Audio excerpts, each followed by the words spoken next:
Welcome to Let Me Fix This. Enjoy the video. Start with the marinade. In this video, I will show how to make chicken shawarma.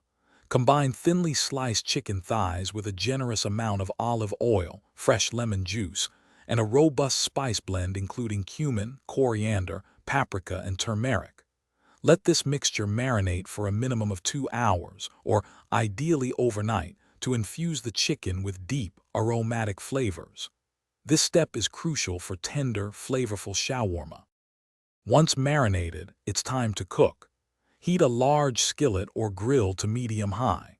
Cook the chicken in batches, ensuring not to overcrowd the pan, which helps achieve those delicious crispy edges. Cook each side for about 3 to 5 minutes until it's deeply browned and fully cooked. After cooking, let the chicken rest briefly before thinly slicing it into small, tender pieces. Now for the assembly. Warm your pita bread or flatbread until it's soft and pliable. Spread a generous layer of creamy garlic sauce or tahini across the warm bread.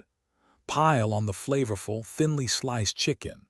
Then, add your favorite fresh toppings like crisp lettuce, juicy tomatoes, sliced cucumbers, and tangy pickled turnips.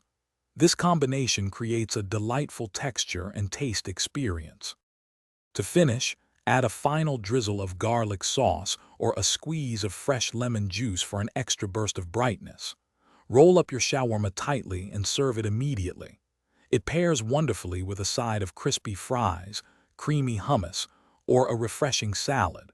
For those looking to simplify their meal prep, check the description for a link to some fantastic leak-proof containers and other great deals. Enjoy your homemade chicken shawarma. Thanks for watching. If you found this helpful, don't forget to like and subscribe.